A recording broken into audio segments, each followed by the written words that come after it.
This is Mick Foley. This is Harley Race. This is Shelton Benjamin. This is Mr. Wonderful Paul Orndorff. This is the Monster Abyss. And this is Daniel Bryan. This is JBL, and you're watching the MWF. Be there, live.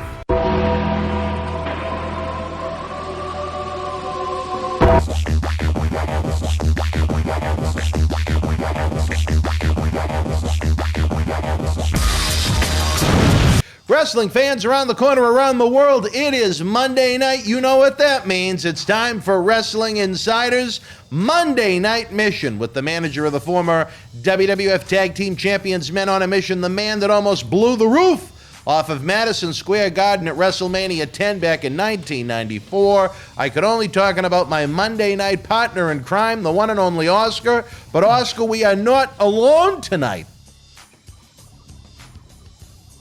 We're not alone in the universe. Well, we're definitely not alone in the universe, but another member of the Boston Wrestling MWF family is joining us here in this podcast suite. The one, the only, the man that was rocking all weekend here at MWF Studios, multi-time WWE Tag Team Intercontinental Champion Marty Jannetty. Marty, this is a first for you being on the Monday Night Mission with Oscar. Yes, it is. MJ is in the house, and it feels good. Well, all right. I'm sure you have. Let's turn up the heat.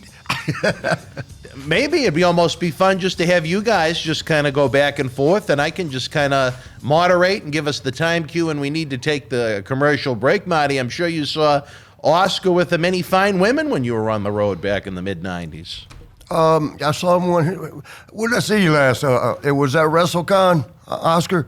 Yeah, it was in, I think there was that thing in Georgia, in Rome, Georgia. I think that's the last time. Oh, that was the last one? Okay. And we've done so many of them lately.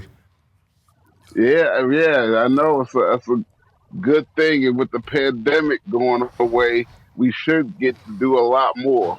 Yeah, I hope so, and I hope to see you. How's Mimi doing?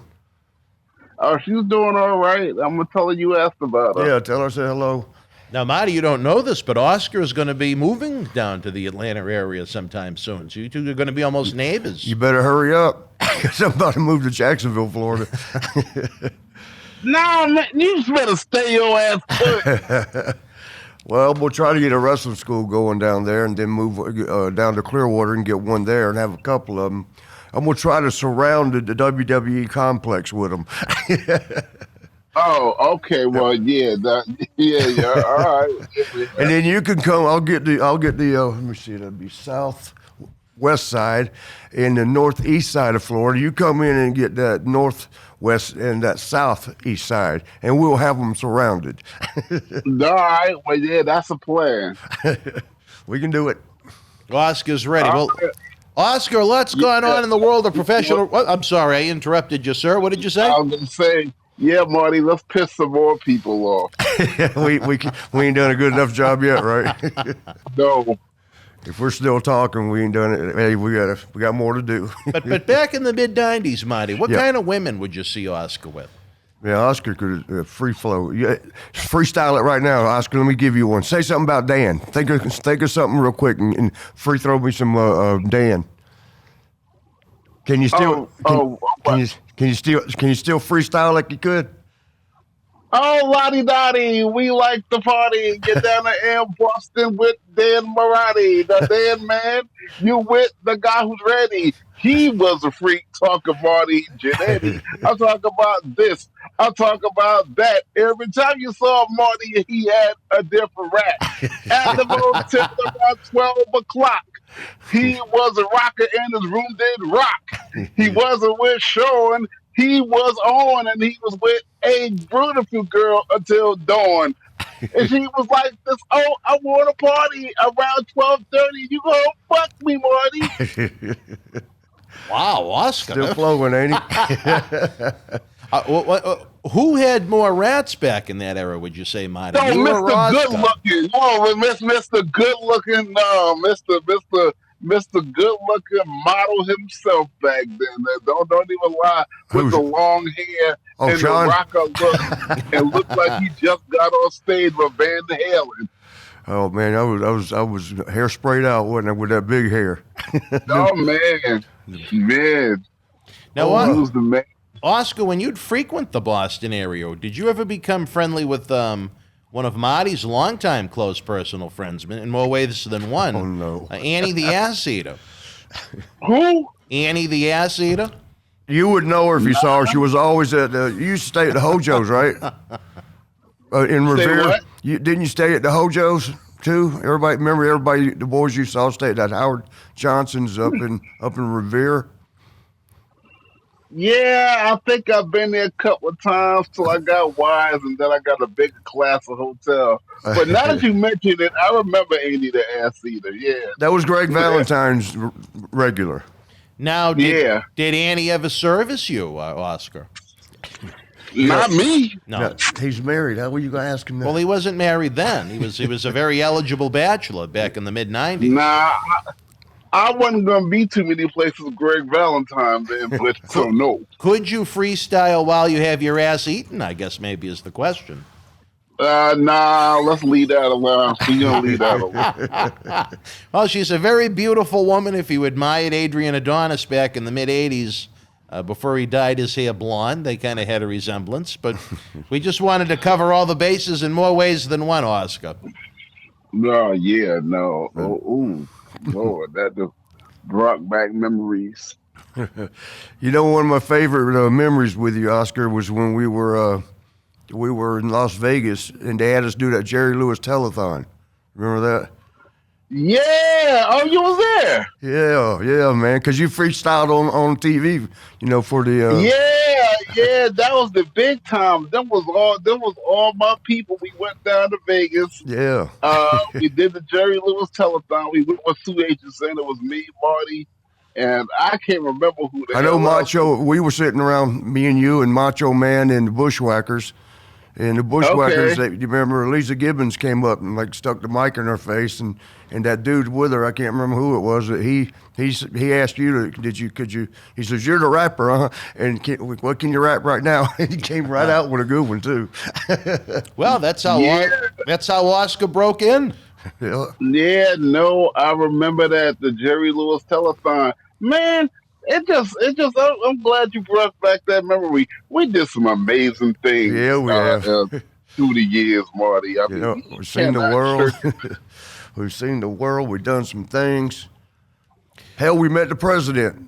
Donald Trump was around when you was there. He come to a few of the shows, I believe, or that might have been. Yeah, he was. Yeah, he came around when you was around, I think. Yeah, Donald. No, he started coming after that. But okay, yeah. I did see him getting off. One of his just before he was president. He got off one of his jets. He was at LaGuardia one night, and I did. Yeah. But ain't it crazy, man? We know a president. Not a whole lot of people. A lot of people like him, but we know a president, man. How many people can say? How about that? No, but it goes further than that. We know a lot of people. A lot of people would never know, won't never know, and right. That's just amazing. Yeah, I mean. Now, Marty, we met them all from A to Z. I don't know, as a sheik would say. I don't know if I don't know if you're familiar with how Oscar broke into wrestling on a chance night in Las Vegas, but are you familiar with who he was actually opening for? Mm-mm. What act he was opening for? I used You're going to be very impressed, impressed, I think. One of those memory slips. Tell him, Oscar. Tell him about how you came to be in the World Wrestling Federation and who you were working with in Vegas and why you were there. I was in Las Vegas closing down the show for Andrew Dice Clay. Oh, damn. Marty. And you remember how hot he was. Yeah, back then, hell yeah. Yeah, this was when he was the hottest. Yeah. He was... and then that's when I ran into Vince and Macho Man at Caesar's Palace, threw them a rap, and then Vince called me up the next week and offered me a job. And that's cool right there. That's cool. That's talent. I mean, just imagine having no background in the industry, having a chance encounter, seeing Vince and Mr. Perfect and Savage going through the casino, and then just cutting a freestyle rap. You see that girl? Who walked by? I don't know, but she had a bubble butt, and she knew it because she was looking in the mirror, which she don't know. She didn't know we were looking. We can see now, yeah. The one thing that Marty can attest to you was not having a background of wrestling. cost me dearly. I paid for Yeah. it because a lot of the boys did not take kindly to having an outsider come in and make it $1. Yeah, I think it was some of the stiff kind of guys. When I say stiff, meaning their personality, not the work in the ring. They were just. I don't think it was so much that you wasn't a wrestler. You had no wrestling thing because you wasn't getting out there wrestling. I think it was just some of the stiff personalities were into the rap thing. I think it was more probably that than anything because the only ones I can speak for, we loved it. We was like, yes. But let me ask you this, because could it also have been the fact that those same people expected Men on a Mission to flop? The fans kind of got into it a little bit, and then they found that kind of intimidating. It could have been. I don't know if it was that, or it was just something different. Some people, when something new to them, they don't know how are they supposed to adjust. It throws them off. I guess. To me, it was smooth. It was cool. And I think the entrance really helped. All three were cool guys too. Well, I can't speak. Well, I know one of them. Oh well, I don't know what's the heat over there. I told you the story one of the stories about Mabel last night when we were enjoying a fine dinner at the world famous Kowloon Entertainment Dining Complex. He was on my short list, if you know what I mean. But he certainly know Oscar. Oscar is a first-class gentleman from... No, you got to do more than that, man. I love the Mabel, too. What you don't want me to bury him on Oscar's podcast. What happened? I don't even know we don't want to hear this. Oh, he was just... He wasn't my favorite person every day, so what happened? First time we had him, he was pretty good. The fans really enjoyed, because he was a great attraction. He was at that building we drove by, that big castle last night I was showing you. And you know what? About a year or so later, we were going to have him again, and Paul Bearer kind of gave me a warning about him. And I said, I said he was all right the first time, because Percy, the first time we had him, was doing the mortuary science down in Alabama because he needed health insurance for his wife. But by that time, I believe the second time, the wife had passed away. And when he knew that Mabel was Viscera, whatever you want to call him, was coming back, he kind of forewarned me. And I said, So, oh boy, now you're probably talking about, I remember it was Labor Day weekend because I was at a barbecue. And you, Marty, you know how little time I take away from doing this. You was at a barbecue? A barbecue, yeah. A barbecue. My ass is literally glued to this building. So for me to actually have a day off and enjoy a barbecue with the kids, and to have him hounding me relentlessly, telling me about his first-class accommodations that he was supposed to have, that he didn't have the first time. He probably did need a bigger seat. Oh, I'm sure he did. He had a big ass. But the first time, I didn't get him first class, and when we negotiated the second time, it was never mentioned. He just kind of decided out of the blue that he wanted first-class airfare. Man, you probably put him on JetBlue where them seats. No, it was. I remember it was Delta because it led to me having to go back and forth with Delta. And I said, well, no. I said, we don't have it in the budget. And I said, we never agreed to it. I'm not paying for first class. I said, you must have a zillion miles from all your air travel. And he goes, oh, well, you got to call Delta and see if they can adjust the mile. At the end of the day, I wasted 3 days trying to get him upgraded to first class with his miles, and it was a complete waste of time because he did not have enough. Then on top of that, he had this supposed asshole lawyer from Connecticut calling me and texting me, telling me that he needed first class. This con artist, whatever he was. Well, anyway, you know what? I don't want to say right now what I thought, but I greatly disliked him. At this point, I remember that guy too. I think his first name was Rob. Yeah.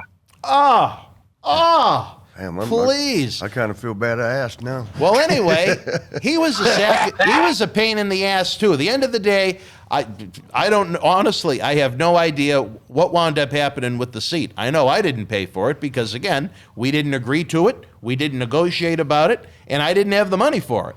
So he came, he did the show, he was worthless, he was lazy, he wanted, I want to do a tag team match instead of doing a singles as we'd advertised, so it would be even less he had to do.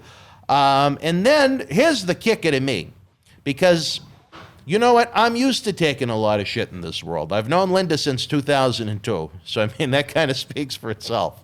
I noticed you had a lot of toilet paper around. What's that? Oh. But so after the event, you know, we usually gather together for a nice fine meal. Well, anyway, Viscera and one of the other featured talents on this show, who will remain nameless. I don't know if I want to bury him, even though I buried him to his cell phone not too long ago when we had a disagreement. But Watch this girl stare at her ass. Is that a girl? I think so, yeah. Looks like she could belong on the Moolah compound in South Carolina, though. But anyway, so they sat away from the group, Oscar, the two of them. And Mabel and his friend, who was a former WWE superstar, they sat and they ate and drank over $200 worth of food. Then they were presented the bill by the waiter. And these two were outraged that they were asked to pay for their meal, to the point they had the balls to ask the waiter to get the manager of the fine establishment and have him come over and actually ask him why they had to pay for their meal. And I thought that was one of the most embarrassing, disgusting, pathetic things I have ever seen. I don't know in what mindset someone says, geez, I'm going to walk into someone's restaurant that I'm really not personally friends with, eat and drink $200 worth of their food, then act like I'm insulted that I'm presented with the bill because I expect it to be free. And because this person is a first-class gentleman, he wound up comping their meal. But you know what? Because the big asshole was associated with us, I felt somewhat responsible for it. By association. Exactly. And I was pissed off about it. You know he died, though, right? Who? Oh, yeah. Well, you know what? Tough shit. Yeah, okay. You know, I don't know what's funny, though?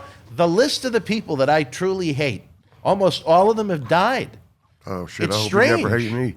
No, it's odd. There's very few living, and it's a very short list of people that I feel like have done us wrong or screwed us in You're some on a way. negative track. Let's get back to positive. Hey, Mo. Well, he's not What Mo. about Mo? No, Oh. I was bringing Mo up. What about Mo? Are y'all getting along now or no? Everybody seems to be mad at Mo. What's the matter with Mo? The last few people I've talked to, like, wasn't good. So I don't know. Has he gone crazy or something? Because I love Mo to death, but I haven't seen him in a while. I don't know. I'm Shoot, sure. Oscar. What's going on with Mo? I don't know what's wrong with Mo. I don't really fool with him like that. I ain't seen him in a couple of years, but we always hug and how you been and stuff. But I don't know if he was running shows. Maybe he stiffed somebody or something. You never know. Did he stiff you, Oscar? Nah, no, nothing like that. But what do we got? Well, come on, we're shooting. What do we got? What's happening? Nah, that's a story I'd never tell. Hey, but- wait a minute. Okay. I just shared my hatred of Mabel. Nah, I understand that. That's you. Give what Oscar said. That's you, though. this is a deeply personal family matter. Oh, all right. And I don't think it's ever going to get resolved. No, Really? you want me to intervene? Yeah. Now, how the hell are you two going to do an autograph session together in September? You know what? I've been praying about that every day. I don't know how we go through it. How long has it been since you've seen Mo? It's been years. Yeah. Oh, really? That long? It's been at least 3 or 4 for me. Well, what do you think of Mo? Maybe more. What do you think of Mo? I love him to death. I mean, me and him get along fine. Now, I know and you- I can't not like somebody, because there's a problem with somebody else. Remember, we talked about that yesterday. I mean, me and him are fine together. He ran into great problems. If he did something bad, I don't, condone that for Yeah. him. But, I was just going with, me and him. He ran into great problems with your former tag team partner on a European tour that led him not Sean. being used for a long time. Back in, that would have been You talking about Sean? Spring of '94, yeah. With Sean. HBK. Oh. Yeah, this probably you're not going. Annie's friend. It's going to be hard to find somebody that wasn't pissed off at Sean at some time or another. Now, I think you were still with the company at that point because it was the spring of '94. Okay. Were you on that tour when they had the incident? Do you remember off the top of your No, head? he was not. No, he wasn't. Thank you, Oscar. Yeah, because I'm sitting here thinking about it. I missed that too. Man, I guess I drank my way through a couple of them years. No, by this time, the Rockets had long since been resolved. Yeah, because that was at the end of '91. Yeah.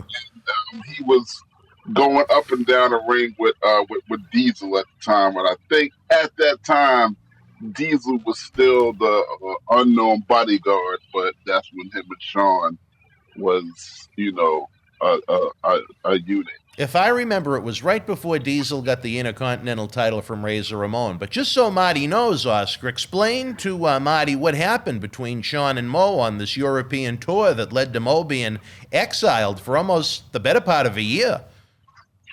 Okay. For some reason, Mabel wound up passing out backstage. For some reason. I Good. mean, fell. They should have left him there. And so I'm never taking George Grace night. ascertained that no, Mabel should not work that night because they say he had heat exhaustion. He had what? Heat exhaustion. And that could be. So no, it could have been. It was in Israel. It was hot as hell, so Yeah. I could buy it. Yeah. Oh, right, definitely. Hell yeah. It's hot there in summer. It's hot there all the So time. Sean had an attitude because, There's a shock. according to his logic, the big man's not pulling his weight. I'm pissed off about that. So we all sitting backstage, and Sean is in the showers. And for some reason, Mo was standing up. Sean was coming out the shower. Sean passed by Mo and elbowed him and told him to get the F out the way. No way. Sean ain't got, unless Diesel was standing right next to him. No, he he wasn't. ain't got, or he didn't have the guts to do that back then. That's why Diesel he was had- his bodyguard. He had the guts. Well, that's what I'm saying. This must have been they must already had started to click too, because he had everybody around him to protect him. Then he'd get all. Mo told him, because one thing Mo got, he got a really bad temper, and he's half crazy any damn way. So, so when that happened, Mo told him. He said the operative word is "excuse me." So he what told he said? Sean that the operative word is "excuse me." Oh, okay. Sean got the lipping off, and Mo got in his face and told him that he would kick his ass. He said, "I'm not playing with you, Shawn Michaels, and I'm not scared of you, and I don't care who you affiliated with, but you not finna punk me like that." And Sean got scared. Yeah. Now that I can see. I don't know what the hell he'd be bowing like that for, because that's, like I said, he just went through some shit.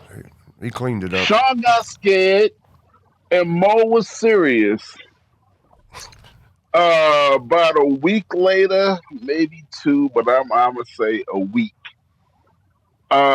We had a meeting with Vince.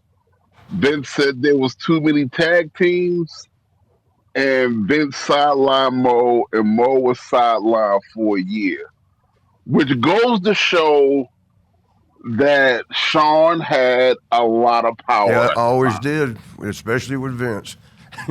Then he built that clique around him, and now he had power with the boys, because nobody could get through it. I didn't think it was fair. I didn't think it was right, but it was what it was. He had a tremendous amount of power on the whole politics of the backstage situation. He was the king of it because, what's that song? I'm just your boy toy, or I'm not. Now, are you trying to? Why do you think that Sean had so much power and influence over this? Well, we can speculate. Yeah, I put it like this. We can leave it at that too. It's not what you know; it's what you can prove. Yeah. Well, I know Diesel Kevin Nash in some interviews made some interesting remarks about Sean when they'd have the big clique get-togethers on the road, that sometimes Sean would have a woman, sometimes Sean might even have a guy with them rolling around after the events. Who said that? Kevin Nash, yeah. So, Damn. Well, you know, Kevin enjoys his wine. Oh, we got talking. Kevin and I had some tremendous late night conversations as he drank his wine several years back, but that's a different story for a different time. No, it's not. It's a story for right now. No, nothing. I know, right? No, it had nothing to do with this point in time. It's just there was a group that him and I were both going to be involved with, and Kevin's a night owl, and he'd like to call at 1, 2 o'clock in the morning, and he'd be drinking his wine, and he's a very insightful, intelligent human being. Yes, I he enjoyed is. those He is conversations quite a bit, but this wasn't an interview that we did, but he had said that, there were times that, Sean would be getting a little frisky with the same gender, so to speak, and it is Pride Month, so why not celebrate? I saw a guy. Let me tell you, because I'm gonna tell you how things work. Like I said, it's not what you can prove. And when I say that, I mean I never see nothing up close. Oh, wait a minute, I did see a couple of things up close. No, but I saw in Ocean City, Maryland. I saw a guy. I ain't gonna mention no names because I won't bury nobody. I saw a guy. Who is it? Maybe they need to be buried. Here, I got a shovel right here. I saw a guy having a private conversation with Pat Patterson, and that night he was the Intercontinental Champion. Oh, I'm like, is that how things work around here? Is that how things work around here? But gee, I could kind of fill in the blank on that one, Oscar, considering your run was from 93 to 95. Shit, if I'd have known I could have kept the tag title longer, I'd have put a rubber glove on and took his ass in the bathroom. Oh, my God. Oscar, wow. You know, old Jimmy Powers one. Do you remember Jimmy Powers? The young stallion? He once told, we were real good friends. He once told me something like that. He had said, Pat offered me a couple $100 just to come in and lay on the bed and just, all I had to do was lay there. He would do the rest. And I don't have to do anything. A little fellatio. Yeah, it was basically what he was saying, right? And he goes, it's a couple years later, he goes, man, now when I look back on it, damn, I wish I know, right? if I had just said yes. All right, wrestling fans, I'm getting the cue from the back. We're going to take a brief time out. We'll be back with more of Oscar's Monday Night Mission with our special guest this week, future WWE Hall of Famer, Marty Jannetty. Stand by.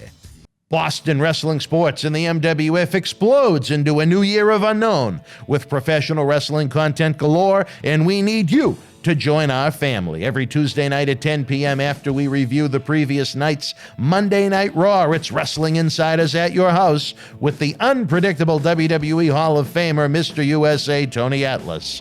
Wednesday nights after WWE, NXT, and AEW at 10 p.m., you never know who's going to show up on Wrestling Insiders Special Edition.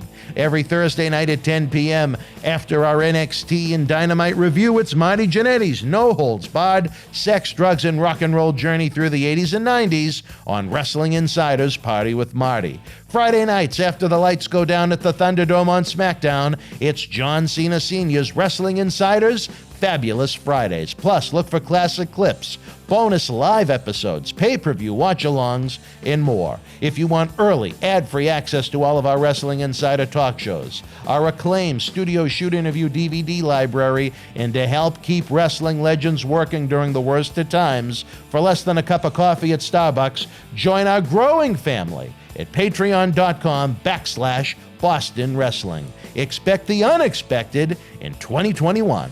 Wrestling fans, I'm Dan Marotti. And this is the man of the hour, Leo Rush. It's all over BostonWrestling.com and our social media. But Leo, brother, they got to check out some of this merch. They got to. Check it out, fans, right now available on eBay. As the Demon, he became the first WWE Universal Champion at SummerSlam 2016. Here's your chance to own this limited edition collector's autographed art print, personally signed by Finn Balor, one of only 50 made, direct from our friends at WWE. Also signed by original artist Rob Schamberger. Help keep wrestling legends working. Get this awesome collectible for your wrestling collection now. Cheer. Why, hello. I would ask what was on your mind, but I already know. You want to know what has got my beard looking oh so majestic. And I'll tell you, it's sexy as hell beard care. Coconut oil, vitamin E oil, almond oil, both sweet and bitter, shea butter, it's all natural. Yes, JTG has actually come out with a high quality product. So support your boy by going to sahbeardcare.com and take one step closer to becoming sexy as Wrestling fans, especially here in the Boston area, we want to thank our great friends at Red Rose for their support for all of our charitable endeavors and programming efforts. Red Rose is 2 years young and extremely thankful for all the support they've had from our neighbors here in Melrose and beyond for an amazing first 2 years. Red Rose thanks Melrose and all of the first responders who have fought the good fight and have never given up hope during these unprecedented times. We did it together. Follow Red Rose on Facebook for their anniversary special, facebook.com/Red Rose Melrose. You'll be glad you did. Open until 2 a.m. Red Rose will give you fresh, piping hot, mouth-watering food that'll put an ear-to-ear smile on even the toughest critic's face. Check out their full menu online at redrosema.com or give them a call, 781-620-1889. Well, Oscar, my worry is where you are the vice president of everything here in Boston Wrestling MWF, along with the work you do with Dr. David Reese. No, you got that. You know, now you once, got it twice. well, we'll get it, of course. But now that Marty has had both of his ankles reconstructed, I'm worried he's going to get that itch to want to get back in the squared circle, and I don't know if it's safe for him. I would personally clear Marty to compete. Well, you're not a doctor. No, I'm the vice president. Well, you are the vice president. That is right. I would clear Marty to compete, but I would want him in a tag match. And my only advice to Marty is stay off the top rope. We're not spring chickens no more. So go in there and take it easy and just be careful.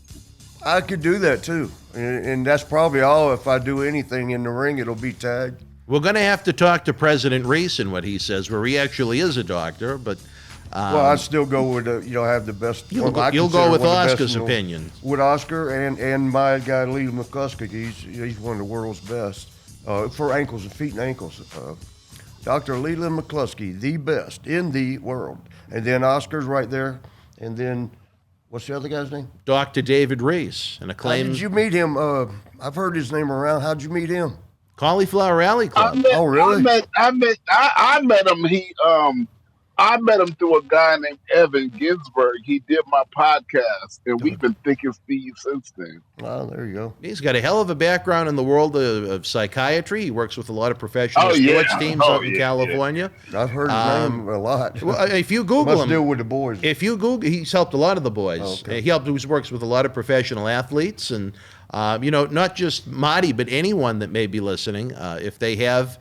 The need for that type of doctor. Dr. Reese is widely available via social media. He might not be the ultimate answer, but he can definitely guide you in the right way, especially anyone in the industry that may be dealing with, depression or emotional issues. He's a great resource. He's not looking to make money off of it. He genuinely. I wish I'd known him for the last 6 months. Well, would you like to talk to him? Oh, I'm good now.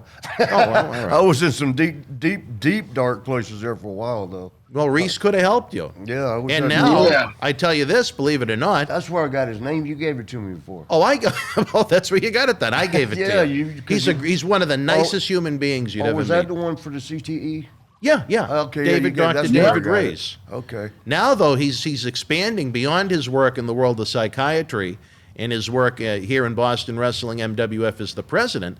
He's going almost the route of your buddy Bear in WWF. He's going out to Vegas, and he's trying to open a gentleman's establishment called Reese's Pieces. Now, does that sound like your kind of place, Marty? You used to live in Vegas. Marty, if you listen to this, hey, you buy that bridge. There was one time me and Sean had a match out in Denver, Colorado. But no, Marty, you used to live in Vegas. Would that be the type of place you'd go to, Reese's Pieces? It's a catchy name, but not sure what kind of pieces. Oscar, what kind of pieces are there going to be at Reese's? Nah, shut up and leave him alone. He ain't that man. They opening no Reese's Pieces. I don't know why people listen to Dan, because Dan is an idiot.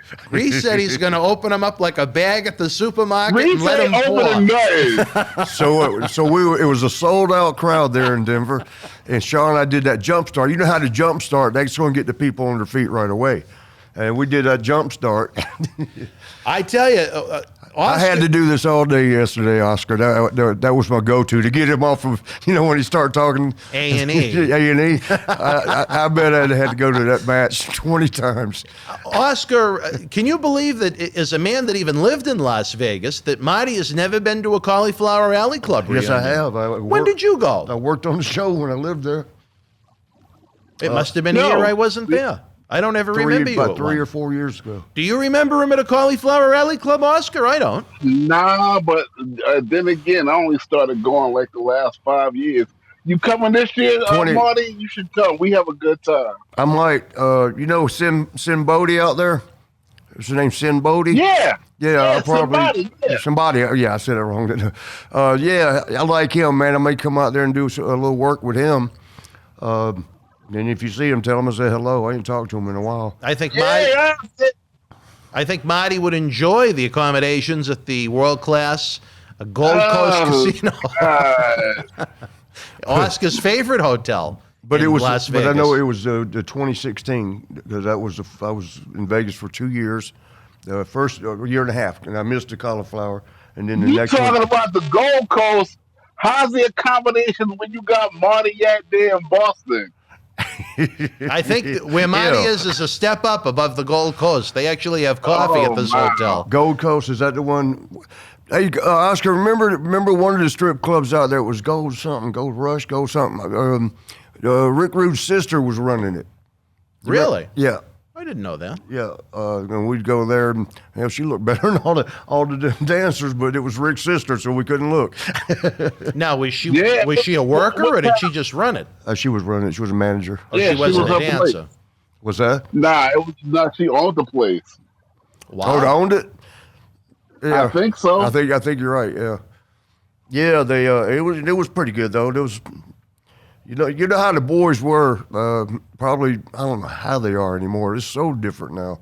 I don't know when the last time you've been in the dressing rooms. Today of today's boys. It's just different. It is not the same environment it was with us. But I mean, I could see getting into it. They're just more. Just strictly business and straight to the point, no cut up. What I saw, I can't say anything but what I saw. Do you think some of the fun is gone? I think a lot of the fun is gone. I don't think they're allowed to rib like they used to now. And I don't think they know how. Nah, they don't know how. Oh, that guy's in rough shape. He comes by every day with that Dunkin' Donuts bag. He was the first person I ever tried to figure 4 on. Oh, if the fans could only see the people watching that we have. It's like we're at the Bellagio in Vegas right now, only in Melrose. So we're downtown, I guess, because there's a lot of pretty girls keep walking by. Oh, wait a minute. Here comes one of Oscar, one of the members of the MWF Board of Directors is en route in, Billy House. Who? Bill House. Get out. I don't know if our friend Professor Minor can hear us in the background. He's Prof. Look, he's got COVID. You got to guess, brother. Protection on his throat. He's actually the father of Kramer on Seinfeld, if you notice. If you notice one of those guys that breathe, he ain't breathing or talking through his throat, is he? No. I don't think. Why is Kramer? No, I was just wondering. Bill House, welcome to the studio, sir. How are you? Hey, man. We're live on the air right now. I think Professor Minor is looking for you. I'm looking for Pat. Oh, you're not going to find him on a Saturday. All right, but Mike is here if you need him. Oscar, where you at? He's looking for you. Yeah, you over there in Henderson? Huh? Where you living? Over by Henderson? Nah, I'm in Indiana now. I ain't moved. Oh, you already moved yet. it? Oh, okay. No, he only goes to Vegas for the Cauliflower Rally Club reunions. Wait a minute. You're going to have to explain how you left Vegas and ended up in Indiana. The most exciting place in the world to the, well, I got No, he never lived there. He just goes I out. didn't live Oh, I in thought you was living there. I lived in Los Angeles before I came here. Oh, maybe that's what the loss was. Yes. Now, you know what's It was Los interesting? Angeles, not Las Vegas. He had quite a background with a lot of famous rappers when he was in. I imagine so, Tell especially him, in L.A. I don't know if Marty knows about your background with some of the musicians, Oscar. Put yourself over, brother. I worked with Frank Sinatra. I was having there a a bike ball right when there? I was in Los Angeles. Like a, I mean, Something I did must me, have rapped. damn. I must have rapped for Michael Keaton, Clint Eastwood. How the hell all that come up? You know, like Dolly private party type things, or what? Yeah, it was mostly private parties. Yeah. Yeah. Well, that's cool, man. But weren't you involved with some rappers, from what I remember from your story, or am I wrong? Yeah, I used to tour and rap with people like Tupac and Biggie and Run DMC. There you go. And Houdini, and I worked with all of them before I branched off. Wait, hold on one sec, Oscar. Could you find him, Bill? I couldn't find it. Did you go back to the studio? I don't know where he went then. I'll tell him you came by, though. I gotta run this. Thank you, by Bill. We'll see you at the next board meeting. Because you'd mentioned Tupac, and there was one time here at the studio. You know, I flow with the boys a lot. You know, cut up and all that, but I know what not to say. But after a day, when I came in the studio here, and been listening to Twista, Trick Daddy, and I think Little John and Tupac all day, all weekend actually. And so you get into it. And we were doing some part of the interview. I was talking about comparing myself with all the big guys, and I said my ninja ass but I didn't say ninja. It said, but I was talking about me, my ninja butt. I actually said my ass, my ninja ass. It was only weighing 200, and of course that shouldn't have come out. But oh gosh, did Tony and everybody jump on me as a racist? He's a racist. No man, hell, of course I shouldn't have said that. Because it's even referring to myself, but when you just got out in the car with Trick Daddy, you were kind of in the moment. Now, let me ask you this, Oscar. As a man that was a peer and a friend of Marty's, what do you think about Tony Atlas's repeated accusations that Marty is a racist?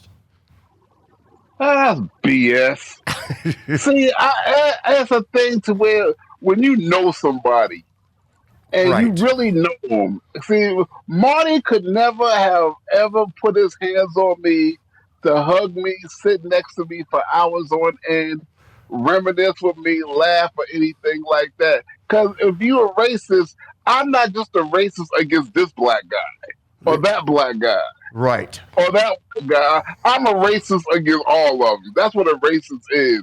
I just don't like you. And let me ask anybody this, not just you, anybody can answer this. Do you think Mike Tyson would hang out with a white boy that he thought was a racist? No, hell no. Yeah, I mean, it'd probably end badly. In fact, that night, Yeah, no, Sean was no, there, and but- Sean no, kind but- of drifted away from Sean. Not to say that Sean was.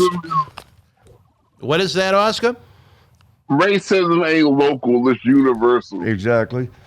I'm just now thinking about that. Sean was kind of Mike Tyson that night. We met him up in like an after hours club up in Albany, New York.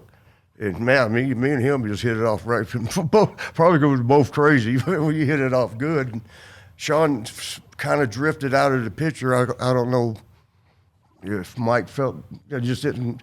I don't say that Sean had any kind of racial whatever. I know one time though, it was Ronnie Garvin. No, Terry. I forgot who was driving. Terry Garvin, not Terry Garvin. Ronnie Garvin or Terry Taylor, sitting up front with Sean, and Coco would be wearing, and I were sitting in the back seat. And this black dude was walking across the street, and the light had turned green, and he was strutting and throwing his swag out. And Sean yells, get out of the way, ninja. Except he didn't say ninja. Yeah. And he didn't even say it in, with a GA. He put the ER on it. which makes it even worse. And Oh yeah. and Coco goes, hey, and Coco never liked him again after that, which I don't blame him, But so that's the extent Coco that felt disrespected. I mean, and Sean apologized right away, but just in that moment, I think what we would say is you saw a bit of his true colors come out. Yeah. Because he forgot Coco sitting back there. So, that was a little bit of his real self coming out. But I never, I spent a lot of time with Sean. I never saw any kind of, racism. Only things I tried to, this is a while back, so, I hope I'm forgiven. I already asked God to forgive me. That's the main one that matters. He's most important. Right. But the people that were around will know this, but one of my girls in Detroit, black girl, won't say Wendy's name, though. We wouldn't do that. But in fact, I'm going to go with a different name. I don't even want her to get pissed off or anything. But it was one of my close, girls. One of the many, yeah. Yeah, I really liked her for a minute, though. When we'd be in Detroit, I kind of zoomed in on her. You probably met her, Oscar. Who? It probably was Wendy from Detroit. Oh man, we're gonna go with a different name. I shouldn't have said her name, but we're not gonna say Wendy anymore. But I think you might have met her because when I kind of liked her a lot. I may have a daughter with her now. Everybody's gonna know what I'm talking about. I guess I better not go with the rest. No, I can't tell it now. I'll tell you when we're off the air. Hold on, I'll tell you what, Oscar. I'm gonna cover the microphone. But anyway, it was Sean's birthday, and Sean and I always roomed together.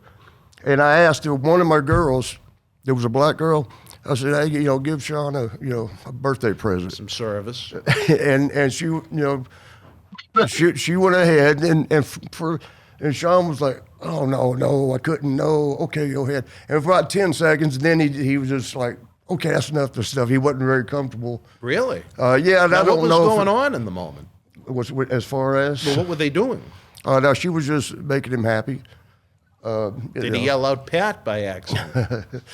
But right. Yeah, I don't know, again, would a racist person allow that at all, even for a little bit? Yeah. I think you can be unattracted to people of any race. I'm gonna tell you why. I say yeah. Okay. Who you think the slave masters was doing more than they were doing their own wives? Yeah, I heard. I wasn't there, but yeah, that's what I heard. But it's true. Yeah. Who were the slam masters? Slave masters. Oh. Gosh, Dan. Dan's on a different page, ain't he? I heard him wrong.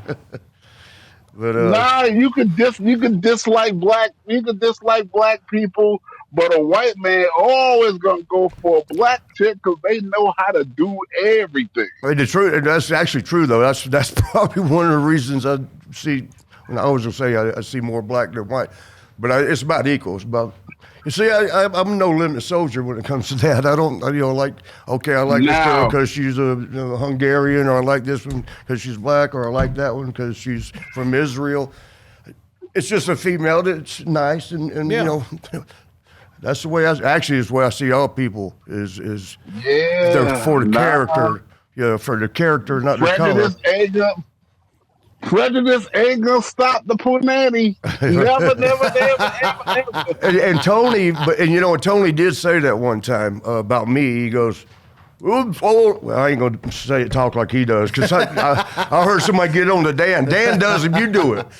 What Tony say? I'll do the imitation. And I had two or three of my friends that are black that were black told me, they said, that's racist of Dan to talk like that about Tony. See, the thing is, I would never do that imitation for Tony if he didn't think it was so funny. You can't do that. Is you ate my baby. Yeah, but you can't do that. We did a back and forth on one of the episodes before he turned into a thief. Where he imitated me and I imitated him, and he did. That's pretty good. You can't do that. Now you say I'm crossing the line with my Tony imitation. I kind of got to go with, I kind of Really? Tony Imitations, yes. Even though Tony was okay with it. Well, you know what now, and I'll give you comparisons. All right. Back when I was hanging with my boys, you know, where I lived in at the time was mostly, you know, black neighborhoods, so all my boys were around were, and it got to a point where, you know, back then it was Snoop Dogg and Dr. Dre were the hot things, and you know, we'd be singing the song, all of us, you know, getting down on the song, and when it'd come up to the Ninja, I would sing it along, and my boys would just look at me, and they were okay, but eventually they said, yeah, man, you gotta, you know, it's okay with us, but other people are not gonna like you saying that. And so, you know, so that's what I'm explaining about Tony, because Tony likes it, doesn't mean everybody else is going to like it. What I don't understand is why, if I was saying something derogatory, I would certainly understand that point of view. I look at it like it's a fun imitation of a person I know. It's a stereotype. Okay. All right, explain it, it's brother. It's a thing to where you got it matters where you do it. Now, in front of me is funny. Marty is funny. Even Tony is funny. Don't go to NAACP meeting talking about, I want to do the impression of my favorite now. You might have a problem. Yeah. Well, I guess my point of view is the imitation is done to I mean, mimic it's Tony. exact. I mean, it's not attacking a race. It's not meant to put a race down but or it's any. still a stereotype. No, That'd be like grabbing. No. You got to understand something. This is an educational experience. It's not a matter of what you personally didn't mean. You know you didn't mean it, but how you mean it and how most people of that persuasion are going to take it are going to be two different things. Yeah. Well, like I said, I can never look at that through your eyes because you've lived it. I haven't. And like I said, to me, it's meant with no malice. It's just how I would imitate someone with a white person. I just do imitations. We have a man I believe you because I personally know you. And that's the whole thing right there. I know how I get along with you. I know how we relate. But other people who don't know you, it's going to seem like another white guy making fun of you. Yes, I see that totally. Well, okay. You're making fun of Tony, but to the masses, you making fun of all black people because they don't know no better. Right, like I said, like you stereotype. That's a stereotype, or like you know, fried chicken, just saying something. Yeah. Even though Tony did an episode on fried chicken. Yeah, and that I thought was horrible. I mean, not Tony mouthed the fried chicken. Just the way he was eating it though, and smacking, and you're on TV, man. What are you doing? He thought he did it because he thought the people enjoyed it, and some did, and some were disgusted by it. Pissed some off, and the other ones it made hungry. Thought it was funny. Yeah. No, they went to the refrigerator. Well, Oscar, let me ask you this: as someone that was in the world of professional wrestling, and you know, we've explained Tony's accusations towards Marty. Do you feel like you ever felt that from anyone in wrestling over the years? I don't know what his accusations was. So, well, no, basically Marty was a racist. Do you feel you've ever felt racism towards you in wrestling? I just told you. No, not even a little bit. Not at all. You not never back did. Then, not now. Never. Really? Oh, that's great. No. That's a good thing.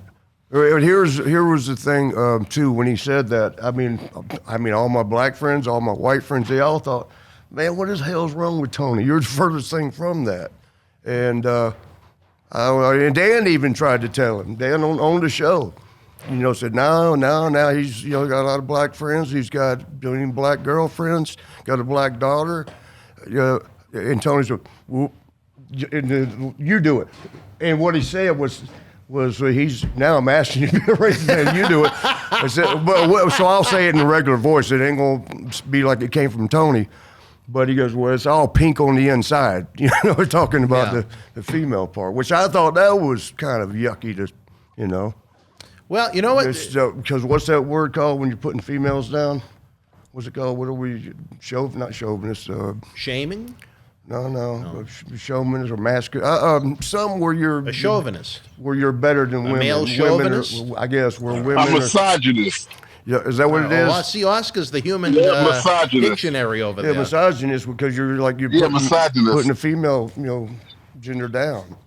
Well, I think maybe Reno Chastain might have summed it up best. He said he thought maybe there was a little jealousy in the air, Marty, where Tony's talk show was the first, and it kind of became a hit, and then last summer you came on the scene, and everybody wanted to party with Marty, and, Tuesdays with Tony, it was almost like the Monday Night Wars back in the day. I think that chicken turned them off a lot, man. 'Cause Do you think there was a little jealousy? I don't see why it would be. But here's another thing, he said Marty wouldn't have. I'm not going to do his voice because but I mean, I just because I imitate everybody I do. But his is so slur or slang. It's so detailed. I can do it detailed, and I don't want it to come off wrong. So I'm gonna have to say it. Ain't gonna have the same effect.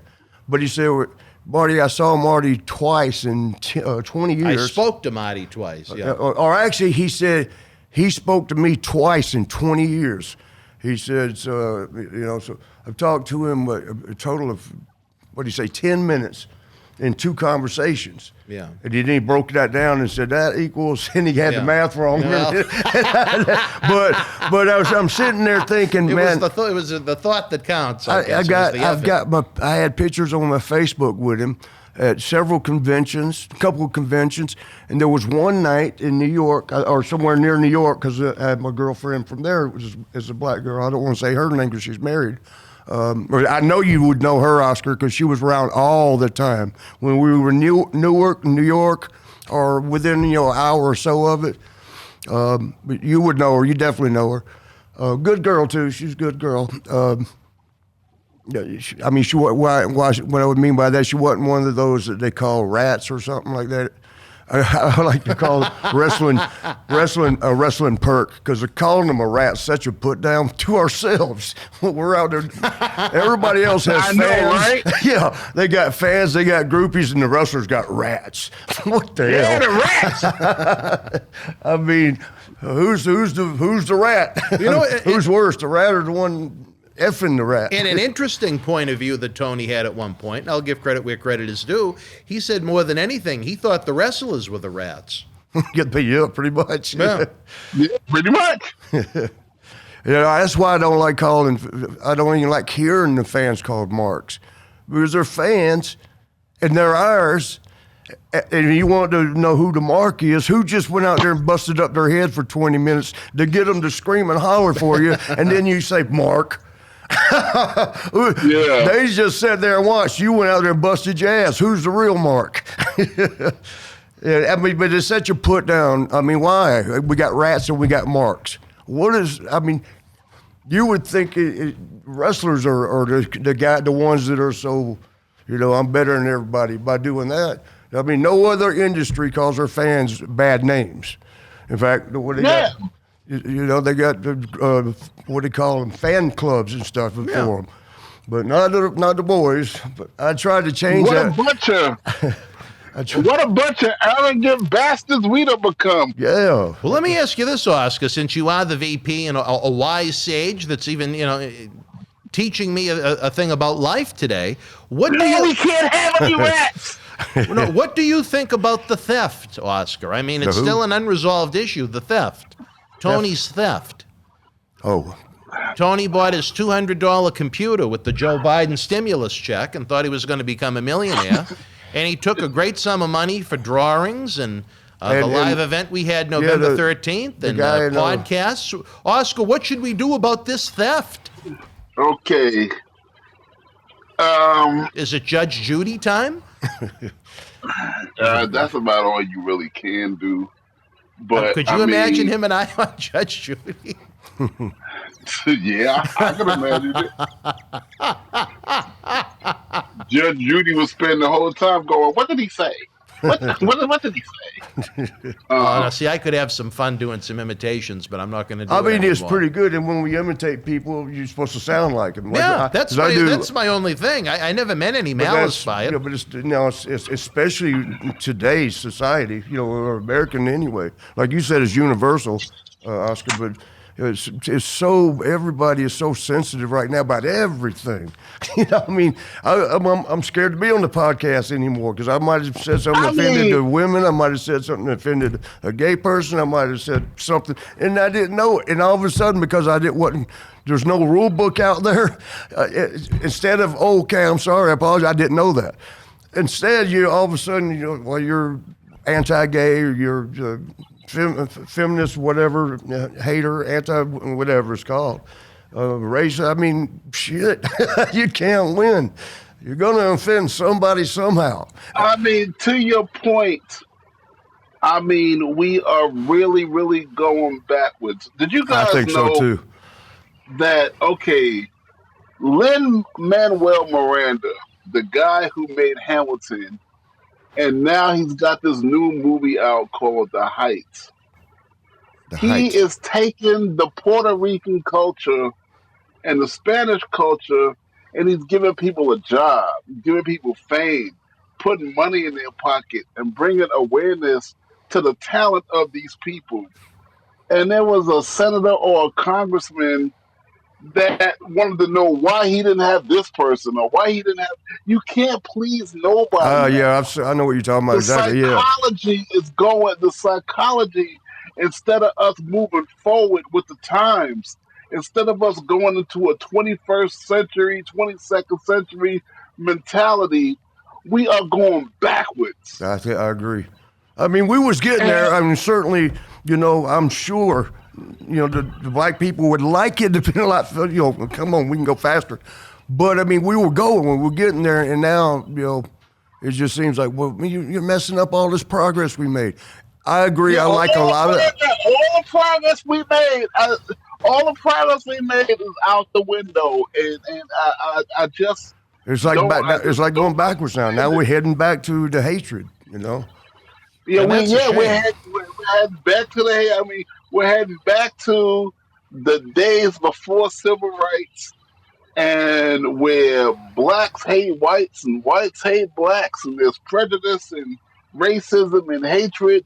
I mean, we're supposed to evolve beyond that kind of thinking, and everybody's should be moving towards assimilating to one culture because we all human, but that's not the way we going, and I don't understand that. Yeah, I don't either. I really don't.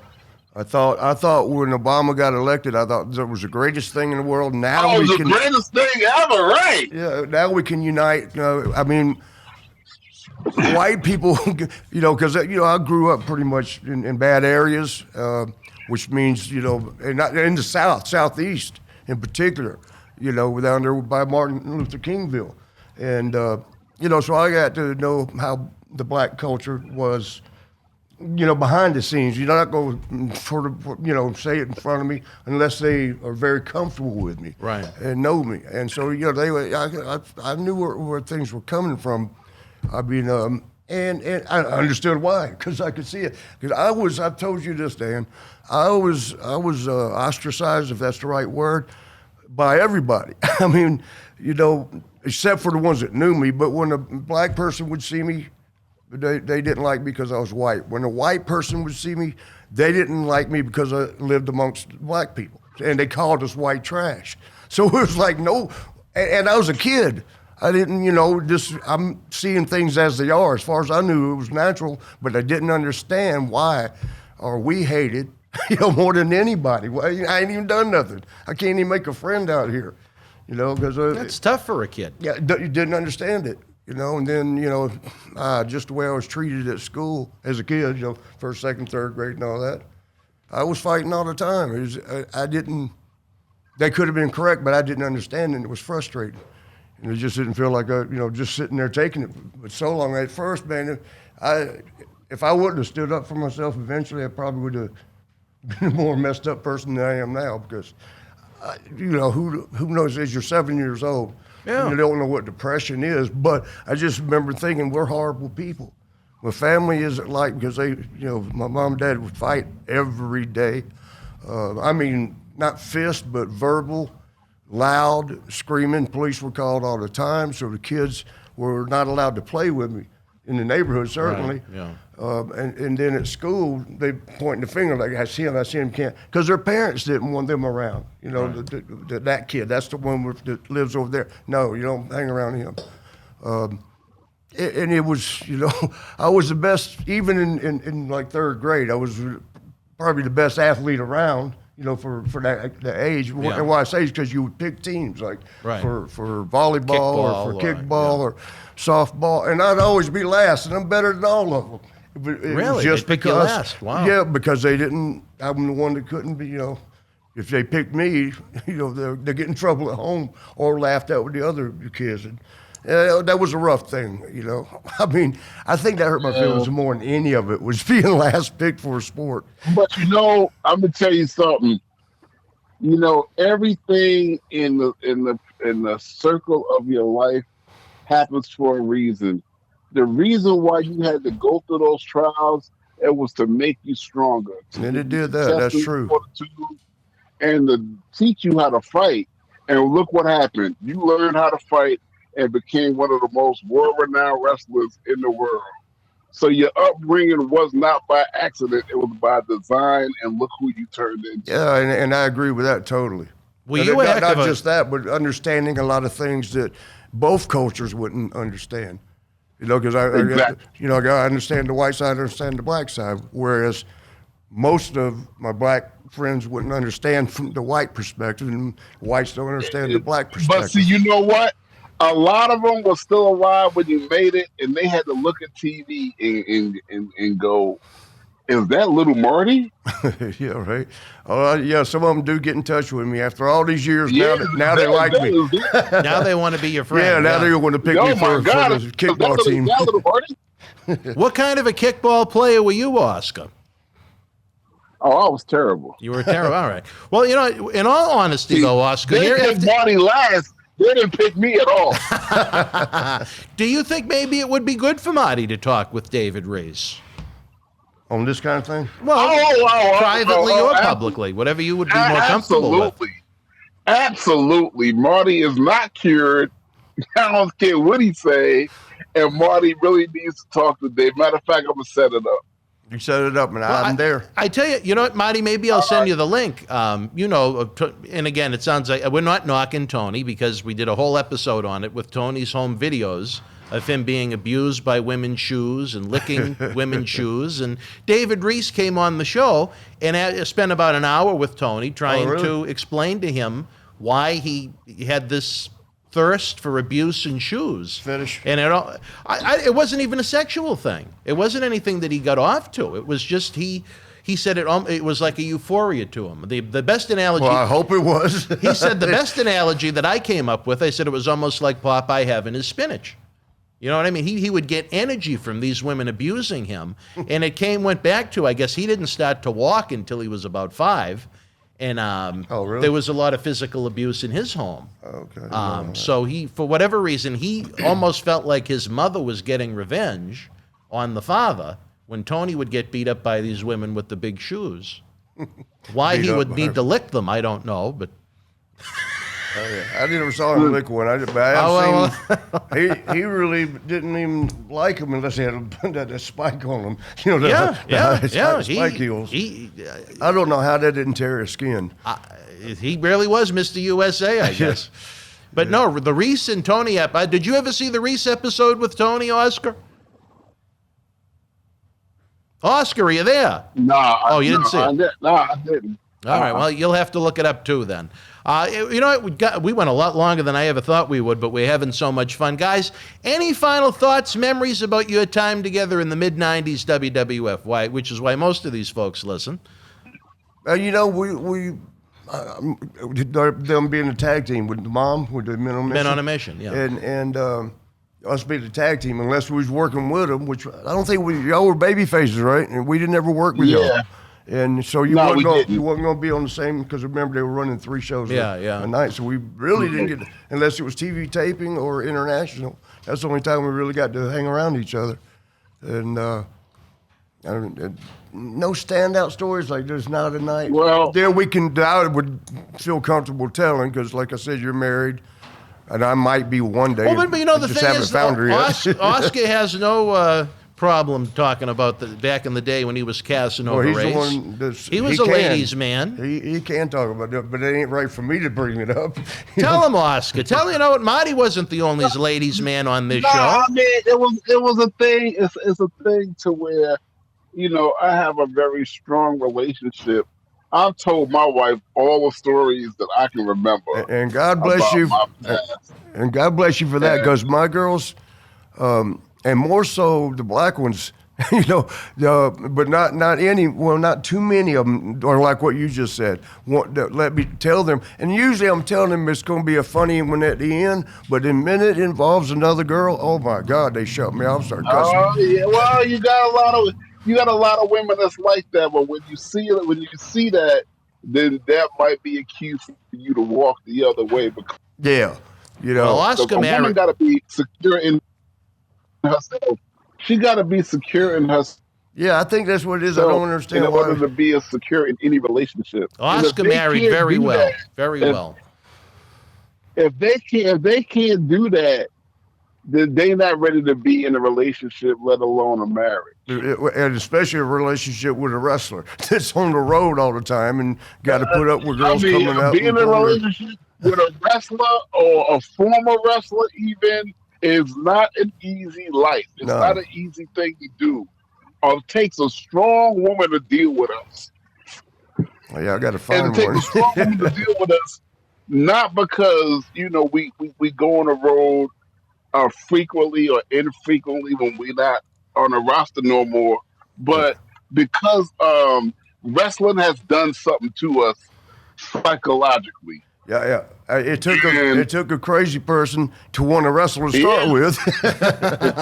Yeah. I mean, I don't know if he was at that meeting. I don't know if he was at that meeting with Vince. That it takes an eccentric person to be in this business, but he was right. Himself included. Right. Yes. Yes.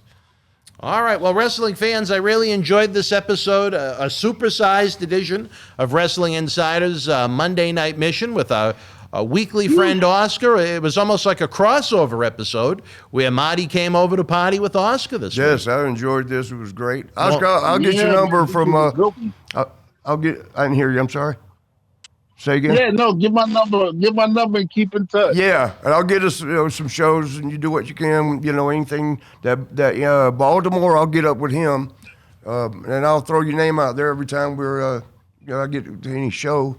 And I guess if I trust him, it's hard to give your number to him, right? All right, give my number because I got a couple of numbers to give you. The guy in September, he seemed to be open to stuff, and he spends money. So I like the way he do business. Okay. And then there's the other guy, October. But the guy in September is who you want to get up with because, you know, he got a store and he do virtual signings, and you would do great at both of those. All right, cool, man. We'll start getting these together. All right, wrestling fans. Well, look at this meeting of the minds. We had the vice president and one of the superstars of everything we do here in Boston Wrestling Sports for our special guest, Marty Jannetty, our regular host, the man on a mission himself, Oscar, the VP of Boston Wrestling. I am Dan Marati. We'll see you next Monday night for the Monday Night Mission, and we'll see you Thursday night, 10 p.m., for a brand new Wrestling Insiders Party with Marty. Until we speak again, folks, you and yours, be well, stay healthy. Good night. The World Wrestling Federation was live at the Target Center in Minneapolis, Minnesota, Friday, June the 21st, 1991. In the opening contest, Bret Hitman Hart beat Colonel Mustafa. Shawn Michaels with the win over Kato. Road Warrior Animal defeated WWF Tag Team Champion Jerry Saggs in what was to be a tag team title match. Earthquake victorious over Jake the Snake Roberts via disqualification. IRS beat Greg the Hammer Valentine. The Big Boss Man with the win over the Mountie. And in the main event, the Ultimate Warrior defeated The Undertaker via disqualification. If you were in Minneapolis live, share your memories in the comment section below. Use the links in the description box to keep Wrestling Legends working in our eBay store and on our world-renowned Patreon streaming service so we can bring you more interactive superstar shoot interviews to relive the good old days of professional wrestling. Check it out. Boston wrestling sports in the MWF explodes into a new year with professional wrestling content galore and need you to join our family. Every Tuesday night at 10 p.m. after our Monday Night Raw review, it's Wrestling Insiders at your house with WWE Hall of Famer Mr. USA Tony Atlas. Wednesday nights at 10 p.m. after NXT and AEW, join rotating legends on Wrestling Insiders Special Edition. Every Thursday night at 10 p.m. after our NXT and Dynamite review, it's Marty Jannetty's no-holds-barred sex, drugs, and rock and roll journey on Wrestling Insiders Party with Marty. Friday night after SmackDown, don't miss John Cena Sr.'s Wrestling Insiders Fabulous Fridays. Plus, look for classic clips, history videos, bonus live episodes, pay-per-view, watch-alongs, and more. For less than a cup of coffee at Starbucks, get early ad-free access to our Wrestling Insider talk shows, our acclaimed studio shoot interview DVD library, and help keep wrestling legends working during the worst of times. Join our growing family at patreon.com/Boston Wrestling. Expect the unexpected in 2021.